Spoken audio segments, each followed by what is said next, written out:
أعوذ بالله من الشيطان الرجيم. بسم الله الرحمن الرحيم. ألف لام ميم.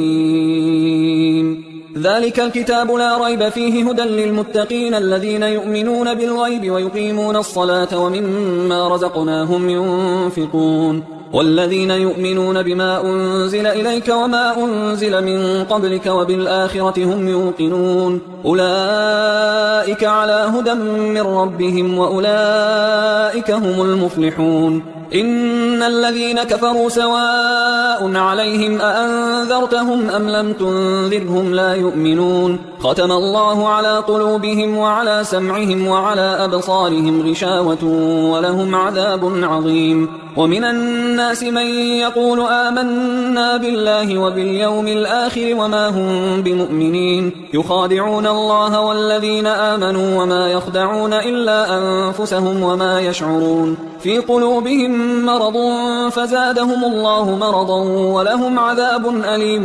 بما كانوا يكذبون. وإذا قيل لهم لا تفسدوا في الأرض قالوا إنما نحن مصلحون ألا إنهم هم المفسدون ولكن لا يشعرون. وإذا قيل لهم آمنوا كما آمن الناس قالوا أنؤمن كما آمن السفهاء ألا إنهم هم السفهاء ولكن لا يعلمون. وإذا لقوا الذين آمنوا قالوا آمنا وإذا خلوا إلى شياطينهم قالوا إنا معكم إنما نحن مستهزئون. الله يستهزئ بهم ويمدهم في طغيانهم يعمهون. أولئك الذين اشتروا الضلالة بالهدى فما ربحت تجارتهم وما كانوا مهتدين. مثلهم كمثل الذي استوقد نارا فلما أضاءت ما حوله ذهب الله بنورهم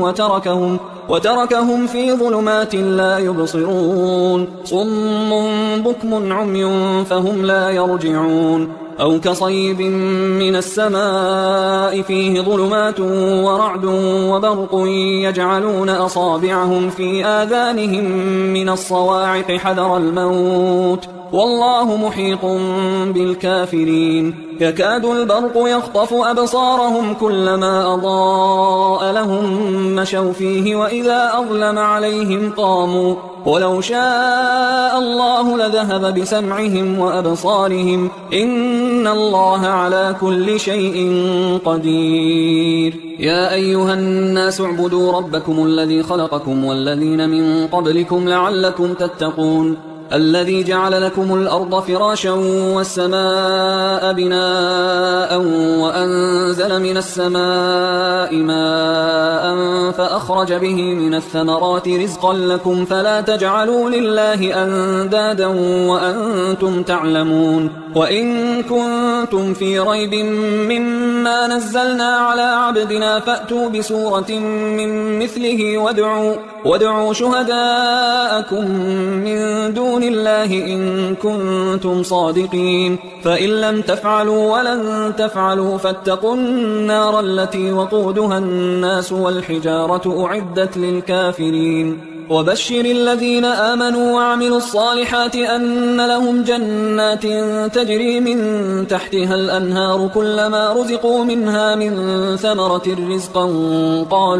قالوا هذا الذي رزقنا من قبل وأتوا به متشابها ولهم فيها أزواج مطهرة وهم فيها خالدون. إن الله لا يستحيي أن يضرب مثلا ما بعوضة فما فوقها فأما الذين آمنوا فيعلمون أنه الحق من ربهم وأما الذين كفروا فيقولون ماذا أراد الله بهذا مثلا يضل به كثيرا ويهدي به كثيرا وما يضل به إلا الفاسقين الذين ينقضون عهد الله من بعد ميثاقه ويقطعون ما أمر الله به أن يوصل ويفسدون في الأرض أولئك هم الخاسرون. كيف تكفرون بالله وكنتم أمواتا فأحياكم ثم يميتكم ثم يحييكم ثم إليه ترجعون. هو الذي خلق لكم ما في الأرض جميعا ثم استوى إلى السماء فسواهن 7 سماوات وهو بكل شيء عليم. وإذ قال ربك للملائكة إني جاعل في الأرض خليفة قالوا أتجعل فيها من يفسد فيها ويسفك الدماء ونحن نسبح بحمدك ونقدس لك قال إني أعلم ما لا تعلمون. وعلم آدم الأسماء كلها ثم عرضهم على الملائكة فقال أنبئوني بأسماء هؤلاء إن كنتم صادقين. قالوا سبحانك لا علم لنا إلا ما علمتنا إنك أنت العليم الحكيم. قال يا آدم أنبئهم بأسمائهم فلما أنبأهم بأسمائهم قال ألم أقل لكم إني أعلم غيب السماوات والأرض وأعلم ما تبدون وما كنتم تكتمون. وإذ قلنا للملائكة اسجدوا لآدم فسجدوا إلا إبليس أبى واستكبر وكان من الكافرين. وقلنا يا آدم اسكن أنت وزوجك الجنة وكلا منها رغدا حيث شئتما ولا تقربا هذه الشجرة فتكونا من الظالمين. فأزلهما الشيطان عنها فأخرجهما مما كانا فيه وقلنا اهبطوا بعضكم لبعض عدو ولكم في الأرض مستقر ومتاع إلى حين. فتلقى آدم من ربه كلمات فتاب عليه إنه هو التواب الرحيم. قلنا اهبطوا منها جميعا فإما يأتينكم مني هدى فمن تبع هداي فلا خوف عليهم ولا هم يحزنون. والذين كفروا وكذبوا بآياتنا أولئك أصحاب النار هم فيها خالدون. يا بني إسرائيل اذكروا نعمتي التي أنعمت عليكم وأوفوا بعهدي أوف بعهدكم وإياي فارهبون. وآمنوا بما أنزلت مصدقا لما معكم ولا تكونوا أول كافر به ولا تشتروا بآياتي ثمنا قليلا وإياي فاتقون. ولا تلبسوا الحق بالباطل وتكتموا الحق وأنتم تعلمون. وأقيموا الصلاة وآتوا الزكاة واركعوا مع الراكعين. أتأمرون الناس بالبر وتنسون أنفسكم وأنتم تتلون الكتاب أفلا تعقلون. واستعينوا بالصبر والصلاة وإنها لكبيرة إلا على الخاشعين الذين يظنون أنهم ملاقو ربهم وأنهم إليه راجعون. يا بني إسرائيل اذكروا نعمتي التي أنعمت عليكم وأني فضلتكم على العالمين. واتقوا يوما لا تجزي نفس عن نفس شيئا ولا يقبل منها شفاعة ولا يؤخذ منها عدل ولا هم ينصرون. وإذ نجيناكم من آل فرعون يسومونكم سوء العذاب يذبحون أبناءكم ويستحيون نساءكم وفي ذلكم بلاء من ربكم عظيم. وإذ فرقنا بكم البحر فأنجيناكم وأغرقنا آل فرعون وأنتم تنظرون. وإذ واعدنا موسى 40 ليلة ثم اتخذتم العجل من بعده وأنتم ظالمون. ثم عفونا عنكم من بعد ذلك لعلكم تشكرون. وإذ آتينا موسى الكتاب والفرقان لعلكم تهتدون. وإذ قال موسى لقومه يا قوم إنكم ظلمتم أنفسكم باتخاذكم العجل فتوبوا إلى بارئكم فاقتلوا أنفسكم ذلكم خير لكم عند بارئكم فتاب عليكم إنه هو التواب الرحيم. وإذ قلتم يا موسى لن نؤمن لك حتى نرى الله جهرة فأخذتكم الصاعقة وأنتم تنظرون. ثم بعثناكم من بعد موتكم لعلكم تشكرون. وظللنا عليكم الغمام وأنزلنا عليكم المن والسلوى كلوا من طيبات ما رزقناكم وما ظلمونا ولكن كانوا أنفسهم يظلمون. وإذ قلنا ادخلوا هذه القرية فكلوا منها حيث شئتم رغدا وادخلوا الباب سجدا وقولوا حطة نغفر لكم خطاياكم وسنزيد المحسنين. فبدل الذين ظلموا قولا غير الذي قيل لهم فأنزلنا على الذين ظلموا رجزا من السماء بما كانوا يفسقون وإذ استسقى موسى لقومه فقلنا اضرب بعصاك الحجر فانفجرت منه 12 عينا قد علم كل أناس مشربهم كلوا واشربوا من رزق الله ولا تعثوا في الأرض مفسدين وإذ قلتم يا موسى لن نصبر على طعام واحد فادع لنا ربك يخرج لنا مما تنبت الأرض من بقلها وقثائها وفومها وعدسها وبصلها قال أتستبدلون الذي هو أدنى بالذي هو خير اهبطوا مصرا فإن لكم ما سألتم وضربت عليهم الذلة والمسكنة وباءوا بغضب من الله ذلك بأنهم كانوا يكفرون بآيات الله ويقتلون النبيين بغير الحق ذلك بما عصوا وكانوا يعتدون إن الذين آمنوا والذين هادوا والنصارى والصابئين من آمن بالله واليوم الآخر وعمل صالحا فلهم أجرهم عند ربهم ولا خوف عليهم ولا هم يحزنون وإذ أخذنا ميثاقكم ورفعنا فوقكم الطور خذوا ما آتيناكم بقوة واذكروا ما فيه لعلكم تتقون ثم توليتم من بعد ذلك فلولا فضل الله عليكم ورحمته لكنتم من الخاسرين ولقد علمتم الذين اعتدوا منكم في السبت فقلنا لهم كونوا قردة خاسئين فجعلناها نكالا لما بين يديها وما خلفها وموعظة للمتقين وإذ قال موسى لقومه إن الله يأمركم أن تذبحوا بقرة قالوا أتتخذنا هزوا قال أعوذ بالله أن أكون من الجاهلين قالوا ادع لنا ربك يبين لنا ما هي قال إنه يقول إنها بقرة لا فارض ولا بكر عوان بين ذلك فافعلوا ما تؤمرون قالوا ادع لنا ربك يبين لنا ما لونها قال إنه يقول إنها بقرة صفراء فاقع لونها تسر الناظرين قالوا ادع لنا ربك يبين لنا ما هي إن البقرة شابه علينا وإنا إن شاء الله لمهتدون قال إنه يقول إنها بقرة لا ذلول تثير الأرض ولا تسقي الحرث مسلمة لا شية فيها قالوا الآن جئت بالحق فذبحوها وما كادوا يفعلون وإذ قتلتم نفسا فادارأتم فيها والله مخرج ما كنتم تكتمون فقلنا اضربوه ببعضها كذلك يحيي الله الموتى ويريكم آياته لعلكم تعقلون ثم قست قلوبكم من بعد ذلك فهي كالحجارة أو أشد قسوة وإن من الحجارة لما يتفجر منه الأنهار وإن منها لما يشقق فيخرج منه الماء وإن منها لما يهبط من خشية الله وما الله بغافل عما تعملون أفتطمعون أن يؤمنوا لكم وقد كان فريق منهم يسمعون كلام الله ثم يحرفونه من بعد ما عقلوه وهم يعلمون وإذا لقوا الذين آمنوا قالوا آمنا وإذا خلا بعضهم إلى بعض قالوا أتحدثونهم بما فتح الله عليكم ليحاجوكم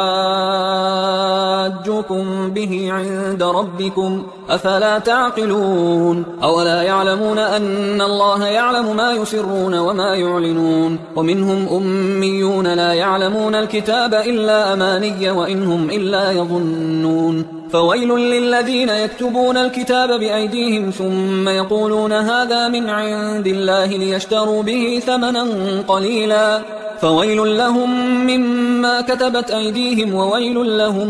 مما يكسبون وقالوا لن تمسنا النار إلا أياما معدودة قل أتخذتم عند الله عهدا فلن يخلف الله عهده أم تقولون على الله ما لا تعلمون بلى من كسب سيئة وأحاطت به خطيئته فأولئك أصحاب النار هم فيها خالدون والذين آمنوا وعملوا الصالحات أولئك أصحاب الجنة هم فيها خالدون وإذ أخذنا ميثاق بني إسرائيل لا تعبدون إلا الله وبالوالدين إحسانا وذي القربى واليتامى والمساكين وقولوا للناس حسنا وأقيموا الصلاة وآتوا الزكاة ثم توليتم إلا قليلا منكم وأنتم معرضون وإذ أخذنا ميثاقكم لا تسفكون دماءكم ولا تخرجون أنفسكم من دياركم ثم أقررتم وأنتم تشهدون ثم أنتم هؤلاء تقتلون أنفسكم وتخرجون فريقا منكم من ديارهم تظاهرون عليهم بالإثم والعدوان وإن يأتوكم أسارى تفادوهم وهو محرم عليكم إخراجهم أفتؤمنون ببعض الكتاب وتكفرون ببعض فما جزاء من يفعل ذلك منكم إلا خزي في الحياة الدنيا ويوم القيامة يردون إلى أشد العذاب وما الله بغافل عما تعملون أولئك الذين اشتروا الحياة الدنيا بالآخرة فلا يخفف عنهم العذاب ولا هم ينصرون ولقد آتينا موسى الكتاب وقفينا من بعده بالرسل وآتينا عيسى ابن مريم البينات وأيدناه بروح القدس أفكلما جاءكم رسول بما لا تهوى أنفسكم استكبرتم ففريقا كذبتم وفريقا تقتلون وقالوا قلوبنا غلف بل لعنهم الله بكفرهم فقليلا ما يؤمنون ولما جاءهم كتاب من عند الله مصدق لما معهم وكانوا من قبل يستفتحون على الذين كفروا فلما جاءهم ما عرفوا كفروا به فلعنة الله على الكافرين بئس ما اشتروا به أنفسهم أن يكفروا بما أنزل الله بغيا أن ينزل الله من فضله على من يشاء من عباده فباءوا بغضب على غضب وللكافرين عذاب مهين وإذا قيل لهم آمنوا بما أنزل الله قالوا نؤمن بما أنزل علينا ويكفرون بما وراءه وهو الحق مصدقا لما معهم قل فلم تقتلون أنبياء الله من قبل إن كنتم مؤمنين ولقد جاءكم موسى بالبينات ثم اتخذتم العجل من بعده وأنتم ظالمون وإذ أخذنا ميثاقكم ورفعنا فوقكم الطور خذوا ما آتيناكم بقوة واسمعوا قالوا سمعنا وعصينا وأشربوا في قلوبهم العجل بكفرهم قل بئس ما يأمركم به إيمانكم إن كنتم مؤمنين قل إن كانت لكم الدار الآخرة عند الله خالصة من دون الناس فتمنوا الموت إن كنتم صادقين ولن يتمنوه أبدا بما قدمت أيديهم والله عليم بالظالمين ولتجدنهم أحرص الناس على حياة ومن الذين أشركوا يود أحدهم لو يعمر 1000 سنة وما هو بمزحزحه من العذاب أن يعمر والله بصير بما يعملون قل من كان عدوا لجبريل فإنه نزله على قلبك بإذن الله مصدقا لما بين يديه وهدى وبشرى للمؤمنين من كان عدوا لله وملائكته ورسله وجبريل وميكال فإن الله عدو للكافرين ولقد أنزلنا إليك آيات بينات وما يكفر بها إلا الفاسقون أو كلما عاهدوا عهدا نبذه فريق منهم بل أكثرهم لا يؤمنون ولما جاءهم رسول من عند الله مصدق لما معهم نبذ فريق من الذين أوتوا الكتاب كتاب الله وراء ظهورهم كأنهم لا يعلمون واتبعوا ما تتلو الشياطين على ملك سليمان وما كفر سليمان ولكن الشياطين كفروا يعلمون الناس السحر وما أنزل على الملكين ببابل هاروت وماروت وما يعلمان من أحد حتى يقولا إنما نحن فتنة فلا تكفر فيتعلمون منهما ما يفرقون به بين المرء وزوجه وما هم بضارين به من أحد إلا بإذن الله ويتعلمون ما يضرهم ولا ينفعهم ولقد علموا لمن اشتراه ما له في الآخرة من خلاق ولبئس ما شروا به أنفسهم لو كانوا يعلمون ولو أنهم آمنوا واتقوا لمثوبة من عند الله خير لو كانوا يعلمون يا أيها الذين آمنوا لا تقولوا راعنا وقولوا انظرنا واسمعوا وللكافرين عذاب أليم ما يود الذين كفروا من أهل الكتاب ولا المشركين أن ينزل عليكم من خير من ربكم والله يختص برحمته من يشاء والله ذو الفضل العظيم ما ننسخ من آية أو ننسها نأت بخير منها أو مثلها ألم تعلم أن الله على كل شيء قدير ألم تعلم أن الله له ملك السماوات والأرض وما لكم من دون الله من ولي ولا نصير أم تريدون أن تسألوا رسولكم كما سئل موسى من قبل ومن يتبدل الكفر بالإيمان فقد ضل سواء السبيل ود كثير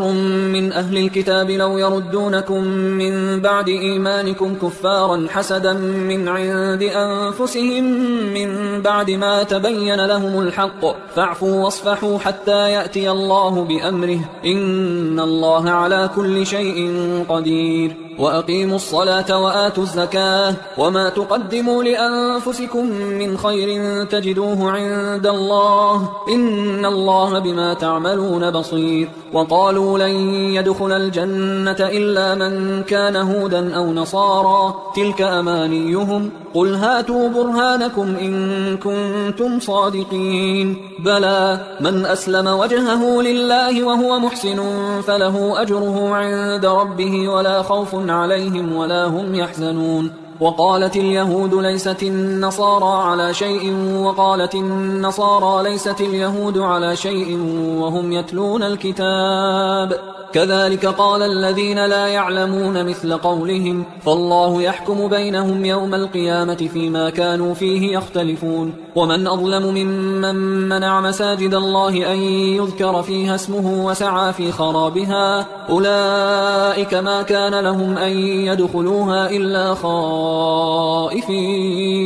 لهم في الدنيا خزي ولهم في الآخرة عذاب عظيم ولله المشرق والمغرب فأينما تولوا فثم وجه الله إن الله واسع عليم وقالوا اتخذ الله ولدا سبحانه بل له ما في السماوات والأرض كل له قانتون بديع السماوات والأرض وإذا قضى أمرا فإنما يقول له كن فيكون وقال الذين لا يعلمون لولا يكلمنا الله أو تأتينا آية كذلك قال الذين من قبلهم مثل قولهم تشابهت قلوبهم قد بينا الآيات لقوم يوقنون إنا أرسلناك بالحق بشيرا ونذيرا ولا تسأل عن أصحاب الجحيم ولن ترضى عنك اليهود ولا النصارى حتى تتبع ملتهم قل إن هدى الله هو الهدى ولئن اتبعت أهواءهم بعد الذي جاءك من العلم ما لك من الله من ولي ولا نصير الذين آتيناهم الكتاب يتلونه حق تلاوته أولئك يؤمنون به ومن يكفر به فأولئك هم الخاسرون يا بني إسرائيل اذكروا نعمتي التي أنعمت عليكم وأني فضلتكم على العالمين واتقوا يوما لا تجزي نفس عن نفس شيئا ولا يقبل منها عدل ولا تنفعها شفاعة ولا هم ينصرون وإذ ابتلى إبراهيم ربه بكلمات فأتمهن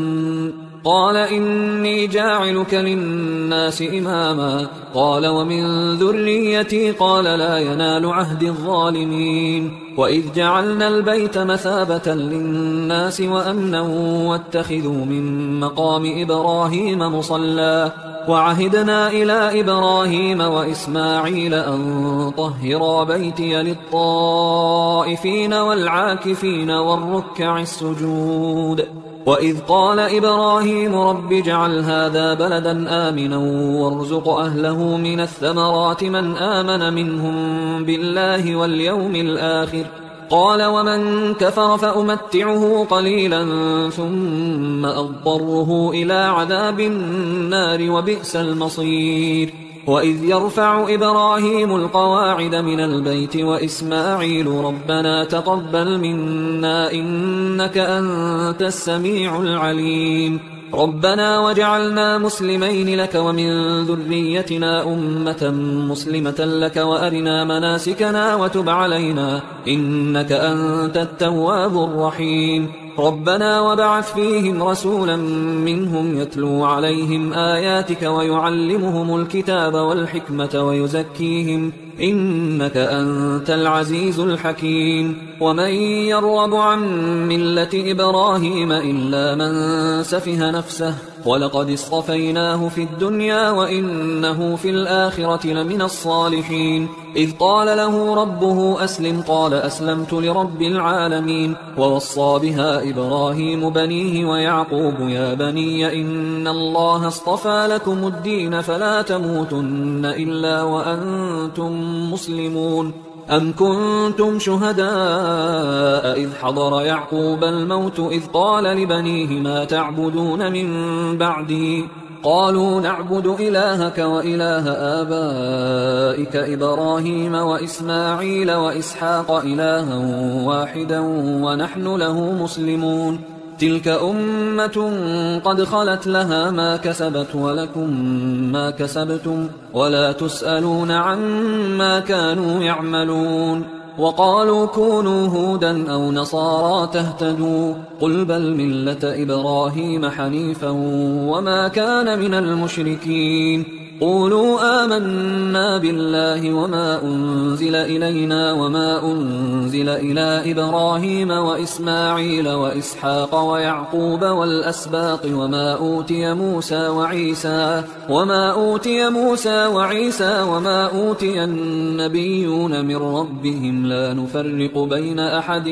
منهم ونحن له مسلمون فإن آمنوا بمثل ما آمنتم به فقد اهتدوا وإن تولوا فإنما هم في شقاق فسيكفيكهم الله وهو السميع العليم صبغة الله ومن أحسن من الله صبغة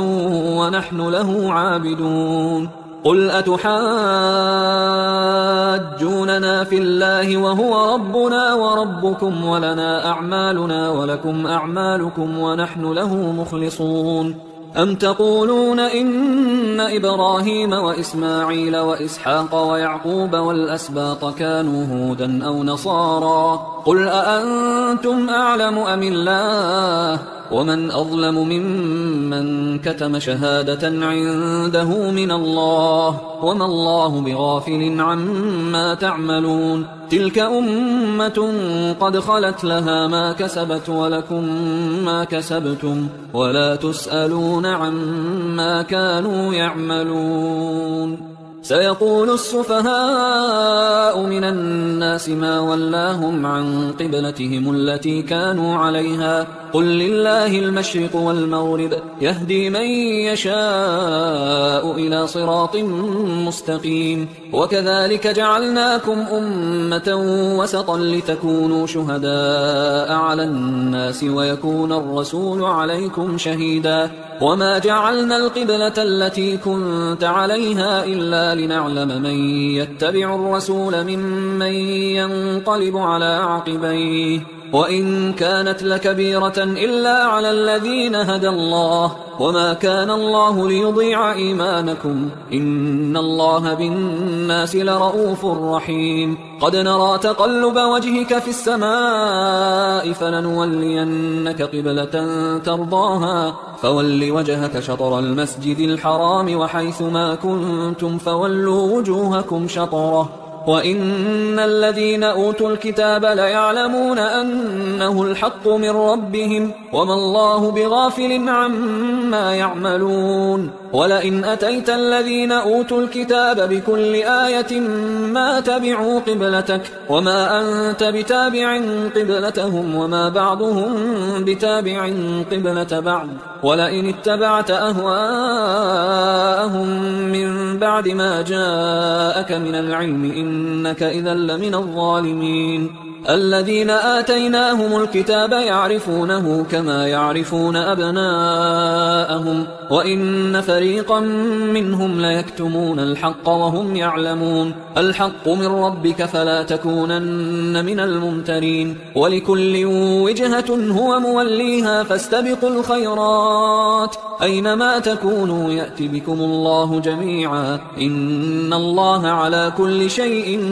قدير ومن حيث خرجت فول وجهك شطر المسجد الحرام وإنه للحق من ربك وما الله بغافل عما تعملون ومن حيث خرجت فول وجهك شطر المسجد الحرام وحيث ما كنتم فولوا وجوهكم شطره لئلا يكون للناس عليكم حجة إلا الذين ظلموا منهم فلا تخشوهم واخشوني ولأتم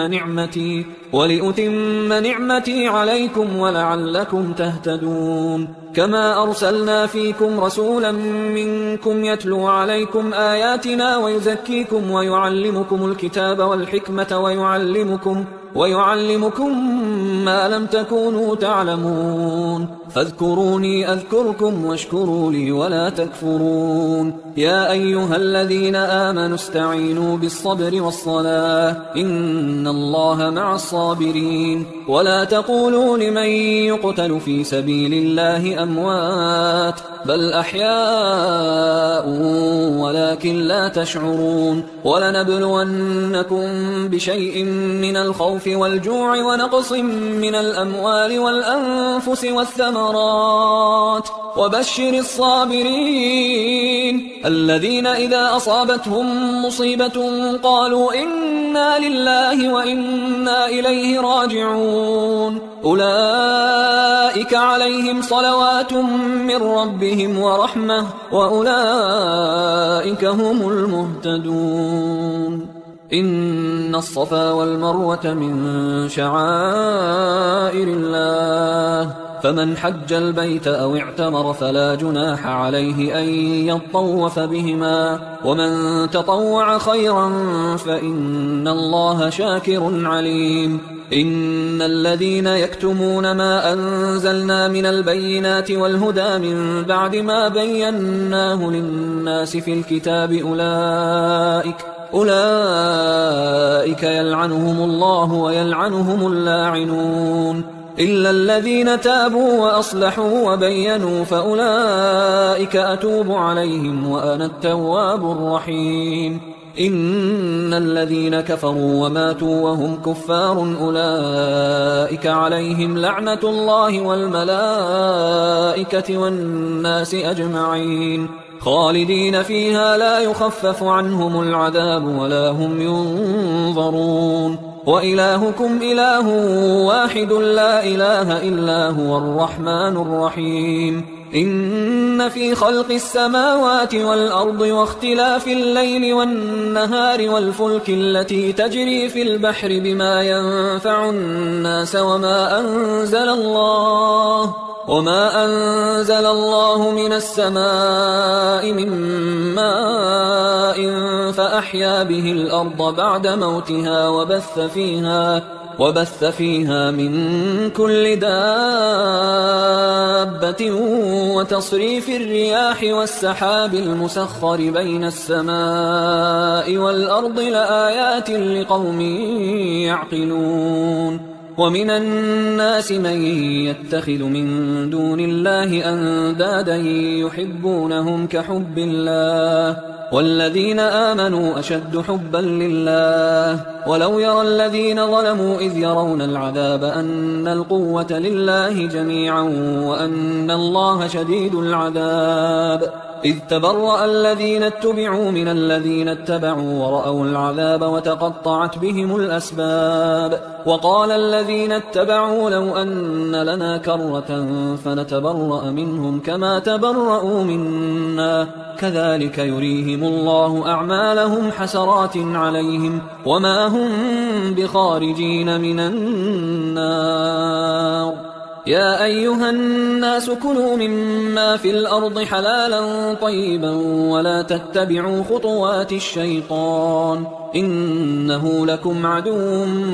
مبين إنما يأمركم بالسوء والفحشاء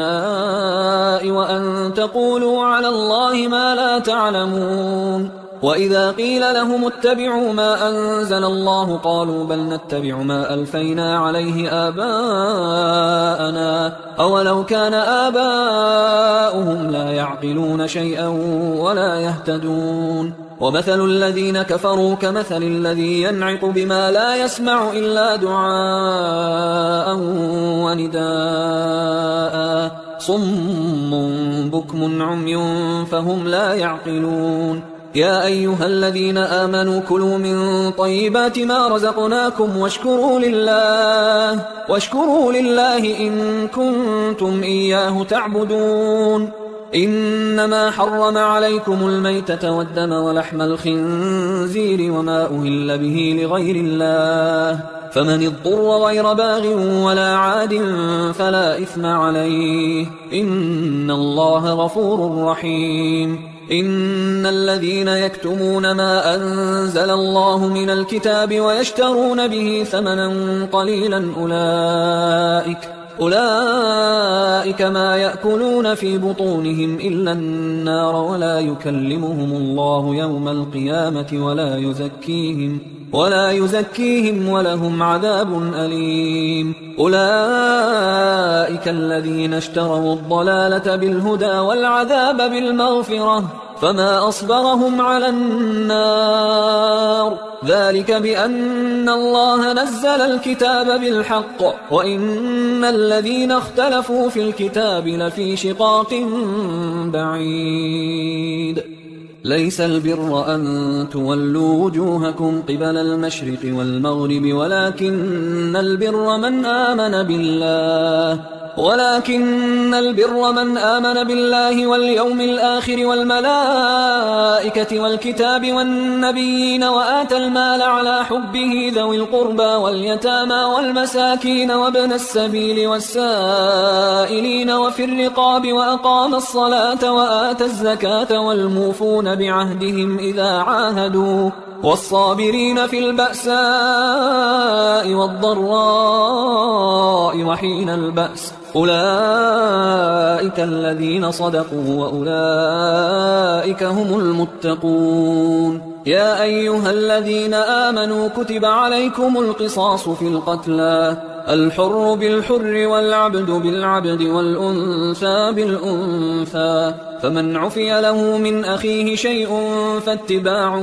بالمعروف وأداء إليه بإحسان ذلك تخفيف من ربكم ورحمة فمن اعتدى بعد ذلك فله عذاب أليم ولكم في القصاص حياة يا أولي الألباب لعلكم تتقون كتب عليكم إذا حضر أحدكم الموت إن ترك خيرا الوصية للوالدين والأقربين بالمعروف حقا على المتقين فمن بدله بعدما سمعه فإنما إثمه على الذين يبدلونه إن الله سميع عليم فمن خاف من موص جنفا أو إثما فأصلح بينهم فلا إثم عليه إن الله غفور رحيم يا أيها الذين آمنوا كتب عليكم الصيام كما كتب على الذين من قبلكم لعلكم تتقون أياما معدودات فمن كان منكم مريضا أو على سفر فعدة من أيام أخر وعلى الذين يطيقونه فدية طعام مسكين، فمن تطوع خيرا فهو خير له، وأن تصوموا خير لكم إن كنتم تعلمون. شهر رمضان الذي أنزل فيه القرآن هدى للناس وبينات من الهدى والفرقان، فمن شهد منكم الشهر فليصم، ومن كان مريضا أو على سفر فعدة من أيام أخر، يريد الله بكم اليسر ولا يريد بكم العسر، ولتكملوا العدة ولتكبروا الله على ما هداكم ولعلكم تشكرون. وإذا سألك عبادي عني فإني قريب أجيب دعوة الداعي إذا دعان، فليستجيبوا لي وليؤمنوا بي لعلهم يرشدون. أحل لكم ليلة الصيام الرفث إلى نسائكم هن لباس لكم وأنتم لباس لهن، علم الله أنكم كنتم تختانون أنفسكم فتاب عليكم وعفى عنكم، فالآن باشروهن وابتغوا ما كتب الله لكم، وكلوا واشربوا حتى يتبين لكم الخيط الأبيض من الخيط الأسود من الفجر، ثم أتموا الصيام إلى الليل، ولا تباشروهن وأنتم عاكفون في المساجد، تلك حدود الله فلا تقربوها، كذلك يبين الله آياته للناس لعلهم يتقون. ولا تأكلوا أموالكم بينكم بالباطل وتدلوا بها إلى الحكام لتأكلوا فريقا من أموال الناس بالإثم وأنتم تعلمون. يسألونك عن الأهلة، قل هي مواقيت للناس والحج، وليس البر بأن تأتوا البيوت من ظهورها ولكن البر من اتقى، وأتوا البيوت من أبوابها، واتقوا الله لعلكم تفلحون. وقاتلوا في سبيل الله الذين يقاتلونكم ولا تعتدوا إن الله لا يحب المعتدين. وقتلوهم حيث ثقفتموهم وأخرجوهم من حيث أخرجوكم والفتنة أشد من القتل، ولا تقاتلوهم عند المسجد الحرام حتى يقاتلوكم فيه، فإن قاتلوكم فاقتلوهم، كذلك جزاء الكافرين، فإن انتهوا فإن الله غفور رحيم. وقاتلوهم حتى لا تكون فتنة ويكون الدين لله، فإن انتهوا فلا عدوان إلا على الظالمين. الشهر الحرام بالشهر الحرام والحرمات قصاص، فمن اعتدى عليكم فاعتدوا عليه بمثل ما اعتدى عليكم، واتقوا الله واعلموا أن الله مع المتقين. وأنفقوا في سبيل الله ولا تلقوا بأيديكم إلى التهلكة وأحسنوا إن الله يحب المحسنين. وأتموا الحج والعمرة لله، فإن أحصرتم فما استيسر من الهدي، ولا تحلقوا رؤوسكم حتى يبلغ الهدي محله، فمن كان منكم مريضا أو به أذى من رأسه ففدية من صيام أو صدقة أو نسك، فإذا أمنتم فمن تمتع بالعمرة إلى الحج فما استيسر من الهدي، فمن لم يجد فصيام 3 أيام في الحج و7 إذا رجعتم، تلك 10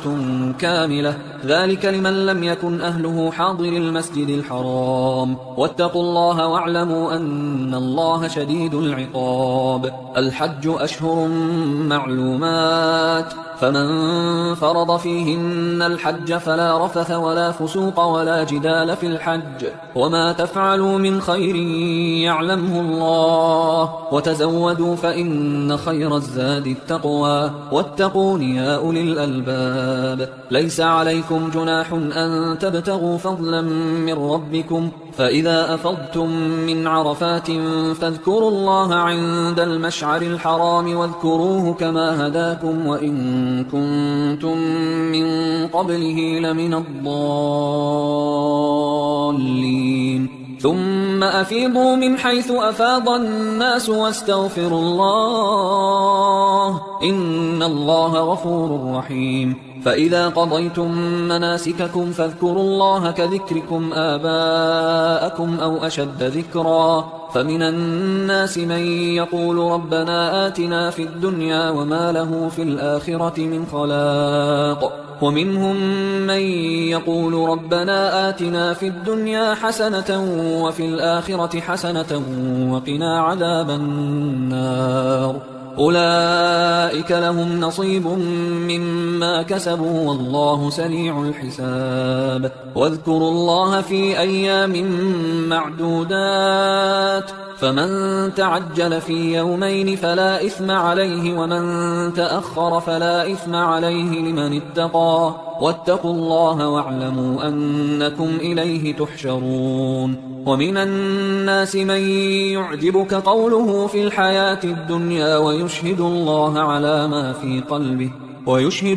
على ما في قلبه وهو ألد الخصام. وإذا تولى سعى في الأرض ليفسد فيها ويهلك الحرث والنسل والله لا يحب الفساد. وإذا قيل له اتق الله أخذته العزة بالإثم فحسبه جهنم ولبئس المهاد. ومن الناس من يشري نفسه ابتغاء مرضات الله والله رؤوف بالعباد. يا أيها الذين آمنوا ادخلوا في السلم كافة ولا تتبعوا خطوات الشيطان إنه لكم عدو مبين. فإن زللتم من بعد ما جاءتكم البينات فاعلموا أن الله عزيز حكيم. هل ينظرون إلا أن يأتيهم الله في ظلل من الغمام والملائكة وقضي الأمر وإلى الله ترجع الأمور. سل بني إسرائيل كم آتيناهم من آية بينة ومن يبدل نعمة الله من بعد ما جاءته فإن الله شديد العقاب. زين للذين كفروا الحياة الدنيا ويسخرون من الذين آمنوا والذين اتقوا فوقهم يوم القيامة والله يرزق من يشاء بغير حساب. كان الناس أمة واحدة فبعث الله النبيين مبشرين ومنذرين وأنزل معهم الكتاب بالحق ليحكم بين الناس فيما اختلفوا فيه وما اختلف فيه إلا الذين أوتوه من بعد ما جاءتهم البينات بغيا بينهم فهدى الله الذين آمنوا لما اختلفوا فيه من الحق بإذنه والله يهدي من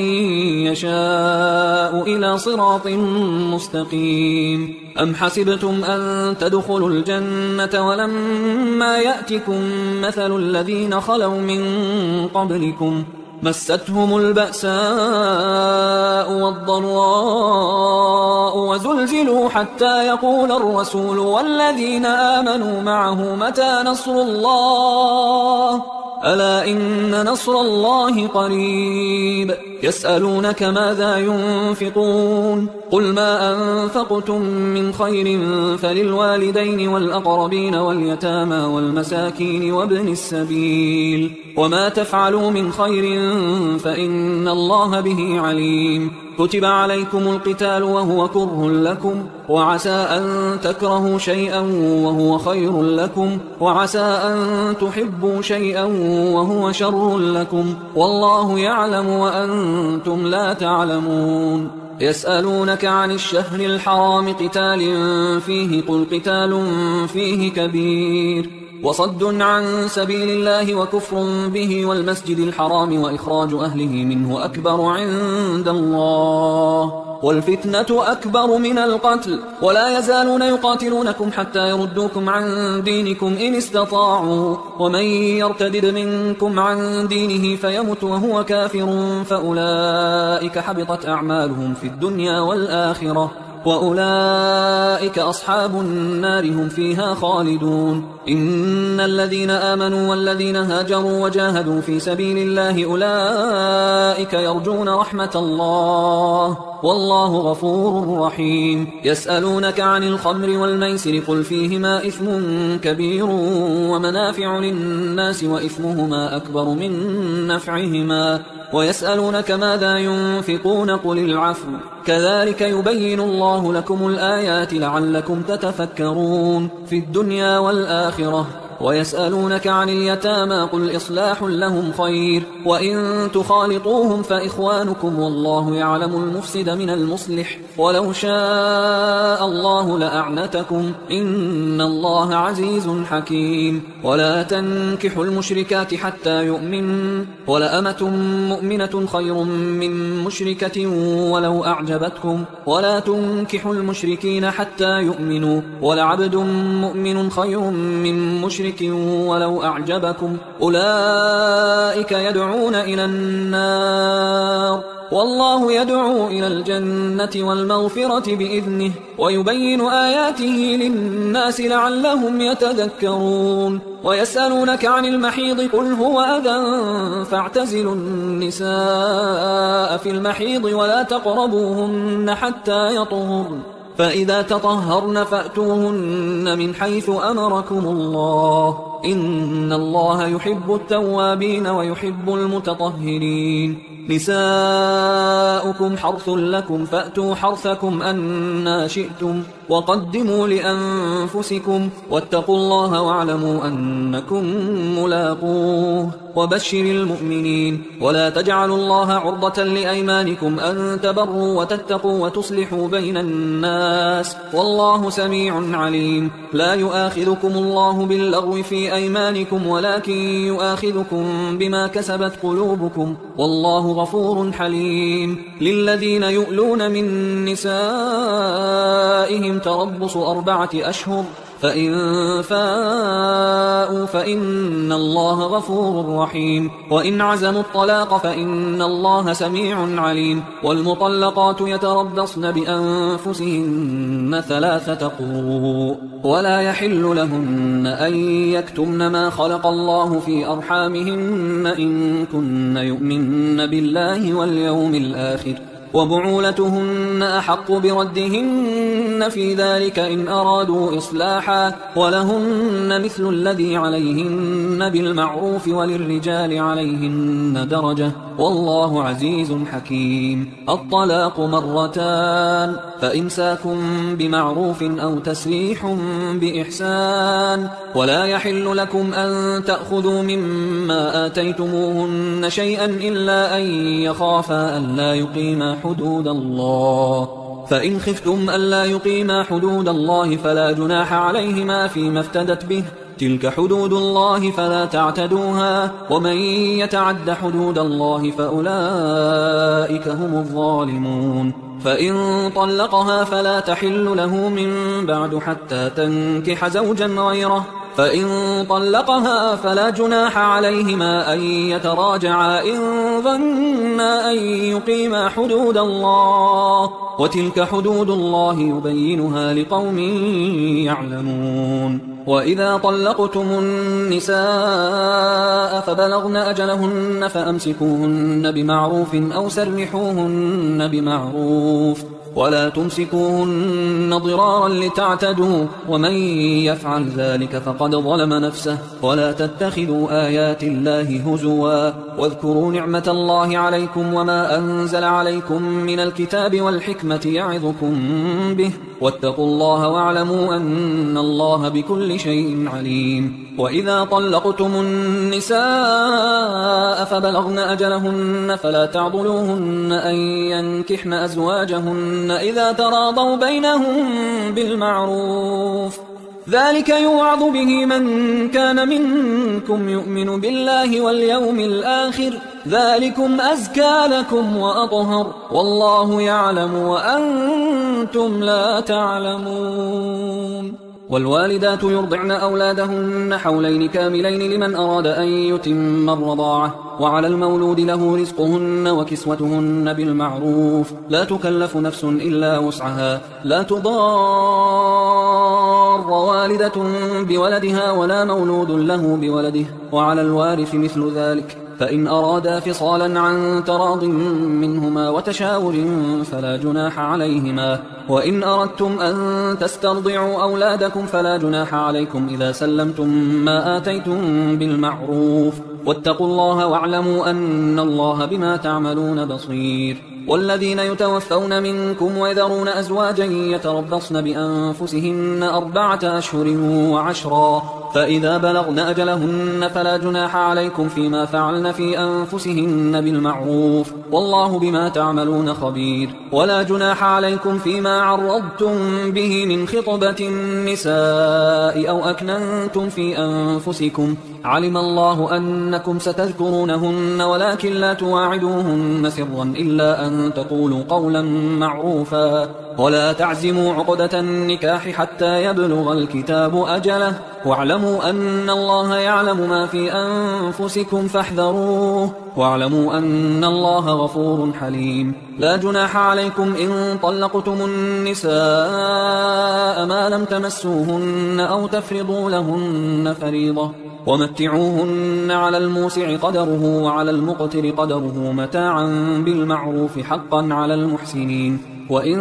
طلقتموهن من قبل أن تمسوهن وقد فرضتم لهن فريضة فنصف ما فرضتم إلا أن يعفون أو يعفو الذي بيده عقدة النكاح وأن تعفوا أقرب للتقوى ولا تنسوا الفضل بينكم إن الله بما تعملون بصير. حافظوا على الصلوات والصلاة الوسطى وقوموا لله قانتين. فإن خفتم فرجالا أو ركبانا فإذا أمنتم فاذكروا الله كما علمكم ما لم تكونوا تعلمون. والذين يتوفون منكم ويذرون أزواجا وصية لأزواجهم متاعا إلى الحول غير إخراج فإن خرجن فلا جناح عليكم فيما فعلن في أنفسهن من معروف والله عزيز حكيم. وللمطلقات متاع بالمعروف حقا على المتقين كذلك يبين الله لكم آياته لعلكم تعقلون. ألم تر إلى الذين خرجوا من ديارهم وهم ألوف حذر الموت فقال لهم الله موتوا ثم أحياهم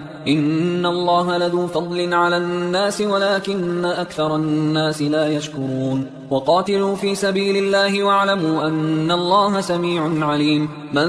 ذا الذي يقرض الله قرضا حسنا فيضاعفه له أضعافا كثيرة والله يقبض ويبسط وإليه ترجعون. ألم تر إلى الملأ من بني إسرائيل من بعد موسى إذ قالوا لنبي له مبعث لنا ملكا نقاتل في سبيل الله قال هل عسيتم إن كتب عليكم القتال ألا تقاتلوا قالوا وما لنا ألا نقاتل في سبيل الله وقد أخرجنا من ديارنا وأبنائنا فلما كتب عليهم القتال تولوا إلا قليلا منهم والله عليم بالظالمين. وقال لهم نبيهم إن الله قد بعث لكم طالوت ملكا قالوا أنى يكون له الملك علينا ونحن أحق بالملك منه ولم يؤت سعة من المال قال إن الله اصطفاه عليكم وزاده بسطة في العلم والجسم والله يؤتي ملكه من يشاء والله واسع عليم. وقال لهم نبيهم إن آية ملكه أن يأتيكم التابوت فيه سكينة من ربكم وبقية مما ترك آل موسى وآل هارون تحمله الملائكة إن في ذلك لآية لكم إن كنتم مؤمنين. فلما فصل طالوت بالجنود قال إن الله مبتليكم بنهر فمن شرب منه فليس مني ومن لم يطعمه فإنه مني إلا من اغترف غرفة بيده فشربوا منه إلا قليلا منهم فلما جاوزه هو والذين آمنوا معه قالوا لا طاقة لنا اليوم بجالوت وجنوده قال الذين يظنون أنهم ملاقوا الله كم من فئة قليلة غلبت فئة كثيرة بإذن الله والله مع الصابرين. ولما برزوا لجالوت وجنوده قالوا ربنا أفرغ علينا صبرا وثبت أقدامنا وانصرنا على القوم الكافرين فهزموهم بإذن الله. وقتل داود جالوت وآتاه الله الملك والحكمة وعلمه مما يشاء ولولا دفع الله الناس بعضهم ببعض لفسدت الأرض ولكن الله ذو فضل على العالمين. تلك آيات الله نتلوها عليك بالحق وإنك لمن المرسلين. تلك الرسل فضلنا بعضهم على بعض منهم من كلم الله ورفع بعضهم درجات وآتينا عيسى ابن مريم البينات وأيدناه بروح القدس ولو شاء الله ما اقتتل الذين من بعدهم من بعد ما جاءتهم البينات ولكن اختلفوا فمنهم من آمن ومنهم من كفر ولو شاء الله ما اقتتلوا ولكن الله يفعل ما يريد يا أيها الذين آمنوا أنفقوا مما رزقناكم من قبل أن يأتي يوم لا بيع فيه ولا خلة ولا شفاعة والكافرون هم الظالمون الله لا إله إلا هو الحي القيوم لا تأخذه سنة ولا نوم له ما في السماوات وما في الأرض من ذا الذي يشفع عنده إلا بإذنه يعلم ما بين أيديهم وما خلفهم ولا يحيطون بشيء من علمه إلا بما شاء وسع كرسيه السماوات والأرض ولا يؤوده حفظهما وهو العلي العظيم لا إكراه في الدين قد تبين الرشد من الغي فمن يكفر بالطاغوت ويؤمن بالله فقد استمسك بالعروة الوثقى لا انفصام لها والله سميع عليم الله ولي الذين آمنوا يخرجهم من الظلمات إلى النور والذين كفروا أولياؤهم الطاغوت يخرجونهم من النور إلى الظلمات أولئك أصحاب النار هم فيها خالدون ألم تر إلى الذي حاج إبراهيم في ربه أن آتاه الله الملك إذ قال إبراهيم ربي الذي يحيي ويميت قال أنا أحيي وأميت قال إبراهيم فإن الله يأتي بالشمس من المشرق فأت بها من المغرب فبهت الذي كفر والله لا يهدي القوم الظالمين أو كالذي مر على قرية وهي خاوية على عروشها قال أنى يحيي هذه الله بعد موتها فأماته الله 100 عام ثم بعثه قال كم لبثت قال لبثت يوما أو بعض يوم قال بل لبثت 100 عام فانظر إلى طعامك وشرابك لم يتسنه وانظر إلى حمارك ولنجعلك آية للناس وانظر إلى العظام كيف ننشزها ثم نكسوها لحما فلما تبين له قال أعلم أن الله على كل شيء قدير وإذ قال إبراهيم رب أرني كيف تحيي الموتى قال أولم تؤمن قال بلى ولكن ليطمئن قلبي قال فخذ 4 من الطير فصرهن إليك ثم اجعل على كل جبل منهن جزءا ثم ادعهن يأتينك سعيا واعلم أن الله عزيز حكيم مثل الذين ينفقون أموالهم في سبيل الله كمثل حبة أنبتت 7 سنابل في كل سنبلة 100 حبة والله يضاعف لمن يشاء والله واسع عليم الذين ينفقون أموالهم في سبيل الله ثم لا يتبعون ما أنفقوا منا ولا أذى لهم أجرهم عند ربهم ولا خوف عليهم ولا هم يحزنون قول معروف ومغفرة خير من صدقة يتبعها أذى والله غني حليم يا أيها الذين آمنوا لا تبطلوا صدقاتكم بالمن والأذى كالذي ينفق ماله رئاء الناس ولا يؤمن بالله واليوم الآخر فمثله كمثل صفوان عليه تراب فأصابه وابل فتركه صلدا لا يقدرون على شيء مما كسبوا والله لا يهدي القوم الكافرين ومثل الذين ينفقون أموالهم ابتغاء مرضات الله وتثبيتا من أنفسهم كمثل جنة بربوة أصابها وابل فآتت أكلها ضعفين فإن لم يصبها وابل فطل والله بما تعملون بصير أيود أحدكم أن تكون له جنة من نخيل وأعناب تجري من تحتها الأنهار له فيها من كل الثمرات وأصابه الكبر وله ذرية ضعفاء وله ذرية ضعفاء فأصابها إعصار فيه نار فاحترقت كذلك يبين الله لكم الآيات لعلكم تتفكرون يا أيها الذين آمنوا أنفقوا من طيبات ما كسبتم ومما أخرجنا لكم من الأرض ولا تيمموا الخبيث منه تنفقون ولستم بآخذيه إلا أن تغمضوا فيه واعلموا أن الله غني حميد الشيطان يعدكم الفقر ويأمركم بالفحشاء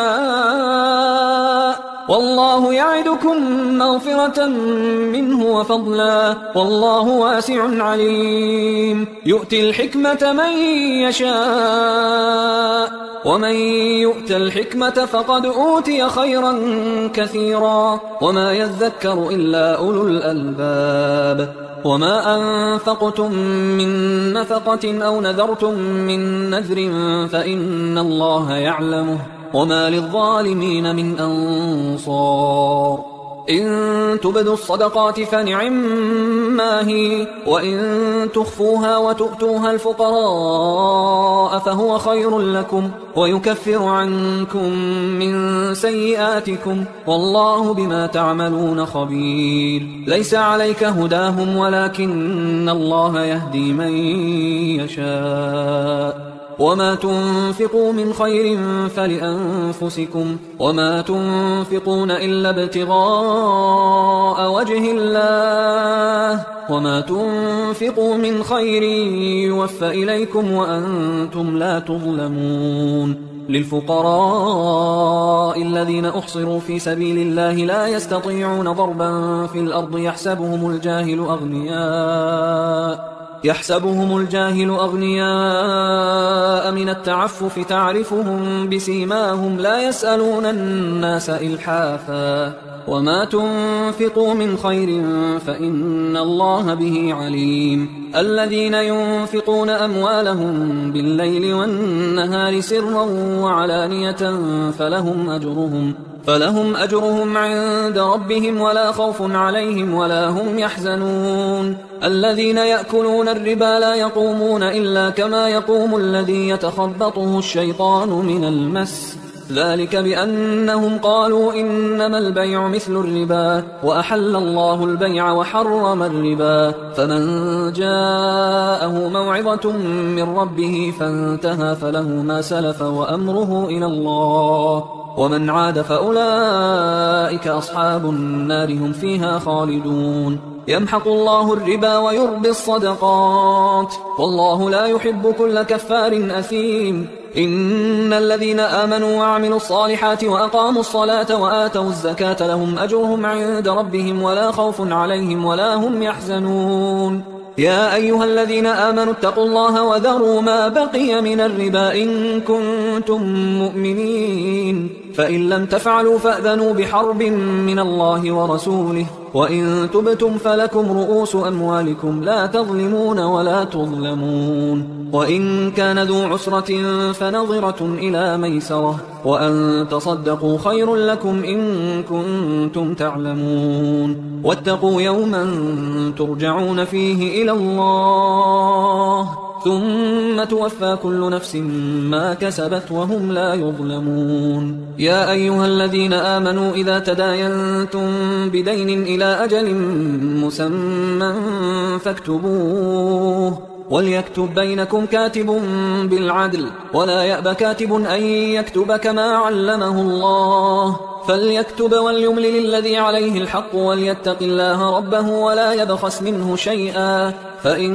كان الذي عليه الحق سفيها أو ضعيفا أو لا يستطيع أن يمله فليملل وليه بالعدل واستشهدوا شهيدين من رجالكم فإن لم يكونا رجلين فرجل وامرأتان ممن ترضون من الشهداء أن تضل إحداهما فتذكر إحداهما الأخرى ولا يأبى الشهداء إذا ما دعوا ولا تسأموا أن تكتبوه صغيرا أو كبيرا إلى أجله ذلكم أقسط عند الله وأقوم للشهادة وأدنى أن لا ترتابوا إلا أن تكون تجارة حاضرة تديرونها بينكم فليس عليكم جناح ألا تكتبوها، وأشهدوا إذا تبايعتم، ولا يضار كاتب ولا شهيد، وإن تفعلوا فإنه فسوق بكم، واتقوا الله ويعلمكم الله، والله بكل شيء عليم. وإن كنتم على سفر ولم تجدوا كاتبا فرهان مقبوضة، فإن أمن بعضكم بعضا فليؤدي الذي اؤتمن أمانته وليتق الله ربه ولا تكتموا الشهادة، ومن يكتمها فإنه آثم قلبه، والله بما تعملون عليم. لله ما في السماوات وما في الأرض، وإن تبدوا ما في أنفسكم أو تخفوه يحاسبكم به الله، فيغفر لمن يشاء ويعذب من يشاء، والله على كل شيء قدير. آمن الرسول بما أنزل إليه من ربه والمؤمنون كل آمن بالله وملائكته وكتبه ورسله لا نفرق بين أحد من رسله، وقالوا سمعنا وأطعنا غفرانك ربنا وإليك المصير. لا يكلف الله نفسا إلا وسعها، لها ما كسبت وعليها ما اكتسبت، ربنا لا تؤاخذنا إن نسينا أو أخطأنا، ربنا ولا تحمل علينا إصرا كما حملته على الذين من قبلنا، ربنا ولا تحملنا ما لا طاقة لنا به، واعف عنا واغفر لنا وارحمنا، أنت مولانا فانصرنا على القوم الكافرين.